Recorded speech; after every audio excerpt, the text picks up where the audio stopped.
பீகார்ல இருக்கக்கூடிய ஒரு கோவில் தேவ் அப்படின்னு பேர். அந்த தேவுங்கிற கோவில்ல 1300-400 வருஷங்களுக்கு முன்பு இருந்த ஒரு கவி, அவருக்கு மயூர கவின்னு பேர். அவருக்கு லெப்ரசி வந்துடுத்து, குஷ்டரோகம் வந்துடுத்து. குஷ்டரோகம் வந்ததுனால சூரிய பகவானை பிரார்த்தித்து, எப்படி பட்டத்திரிகளுக்கு வாதரோகம் வந்து நாராயணியத்தை ரச்சனம் செய்தாரோ, இவர் சூரிய பகவானை பிரார்த்தித்து சூரிய சதகம்ங்கிற கிரந்தத்தை ரச்சனம் பண்ணார். அதுல ஒரு ஸ்லோகம் உங்களுக்குலாம் ஒரு சாம்பிள் கொடுக்கறதுக்காக. ஷீக்ரக்ராணீங்கிரபாணீன் வ்ரணிபிரபகணைர் கர்கரா வ்யக்த கோஷான் தீர்காக்ராத நானகோகைஹி புனரபி घटयत्येक उल्लाघयन्यः घर्मांशोस्तस्य वोन्तर्द्विगुण घनघृण निघ्न विर्निघ्न वृत्ते दत्तार्घा सिद्धसंगैहि विदधतु घृणयः शीघ्रमंहो विघातம். ரொம்ப ஆச்சரியமான ஒரு ஸ்லோகம் சதக ரூபேண கொடுத்தார். இந்த சூரியனுக்குரிய ஸ்லோகத்துக்கு வியாக்கியானம் பண்ணவர் சொன்னார், குஷ்டரோகிணா எஸ்ய கிரண சேவையா.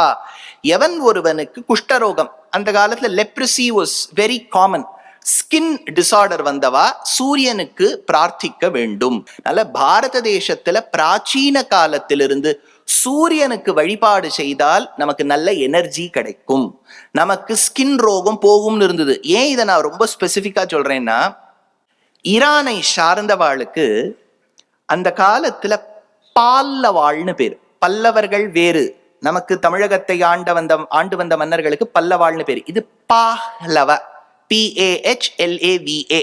பக்லவான்னு டர்க்கியில் ஒரு ஸ்வீட் கிடைக்கும், அந்த மாதிரி இது பால்லவ அப்படின்னு ஒரு உத்தர். இந்த வகையினர் ஈரான் தேசத்துல இருந்தா, அதெல்லாம் பர்ஷியான் பேரு. அந்த பால்லவாளை பத்தி விஷ்ணு புராணத்துல சொல்லியிருக்கா. ஸ்ரீமத் ராமாயணத்துல வசிஷ்டருக்கும் விஸ்வாமித்ரருக்கும் ஒரு காலகட்டத்தில் போர் ஏற்படும் போது பால்லவாள் வந்ததா அந்த இடத்துல பிரஸ்தாபிக்கிறார் வால்மீகி. அப்ப பால்லவாளுங்கிறது இன்னைக்கும், இப்ப இந்த ரெஜிமுக்கு முன்னாடி இருந்தவர்களுக்கு ஷா பால்லவின்னு பேர். இன்னைக்கும் ஈரான்ல நீங்க போய் பார்த்தேன்னா அவருடைய சர்நேம்ல பால்லவாள்னு இருக்கும். ஹெரோடாட்டஸ்ன்னு அந்த காலத்துல ஒரு டிராவலர் இருந்தார். அவர் வந்து யூரோப்லேருந்து வந்தவர். அவர் 2000 வருஷத்துக்கு முன்னாடி எழுதுறார். அவர் பர்ஷியால பார்த்தத. அந்த காலத்துல பர்ஷியால யாராவது குஷ்டரோகம் வந்துடுத்துன்னா, நீ ஒரு பெரிய அபச்சாரப்பட்டுட்டே, சூரியனுக்கு எதிர்க்க அபச்சாரப்பட்டுட்டேன்னு நாடு கடத்தி வச்சுடுறதா அவர் புஸ்தகத்துல எழுதியிருக்கார். அதற்கு நேர்மார் பாரத தேசம். யாருக்காவது குஷ்டரோகம் வந்தால் சூரியனை பிரார்த்தின்னு சொல்லிட்டு எல்லாரும் போய் அர்ச்சனை பண்ணுவாளாம். ஸோ இப்போ வந்து இந்த யூஎஸ்ல ஒரு கான்செப்ட் வந்தது, DEIன்னு, டைவர்சிட்டி இன்க்ளூசிவிட்டி அண்ட் ஈக்குவாலிட்டின்னு. நம்ம தான் ஈக்குவலா இருந்திருக்கோம், லிபரலா இருந்திருக்கோம். அதனால அப்பேற்பட்ட ஒரு சூரிய பகவானுக்குரிய வழிபாடு இது.